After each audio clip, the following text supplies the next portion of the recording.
So, paano kung magkaroon kayo ng emergency at sarado ang mga veterinary clinics or wala kayong makontak na veterinarian?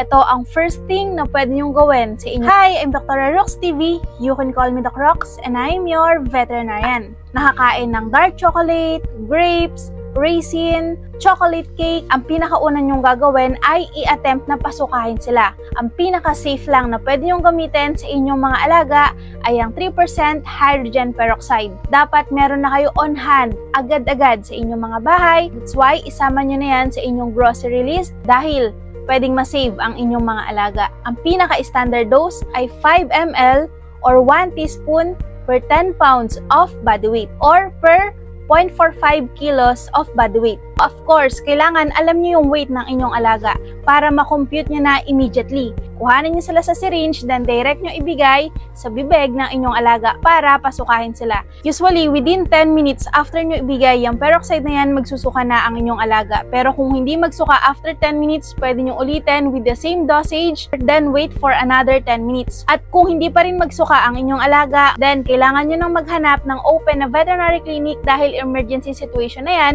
diyan na magkakaroon ng mga complications kahit nabigay nyo na yung peroxide. Ang disadvantage lang ng hydrogen peroxide, hindi nyo pwede itong ibigay sa inyong mga alagang pusa. So yun lang, don't forget to always consult your veterinarian.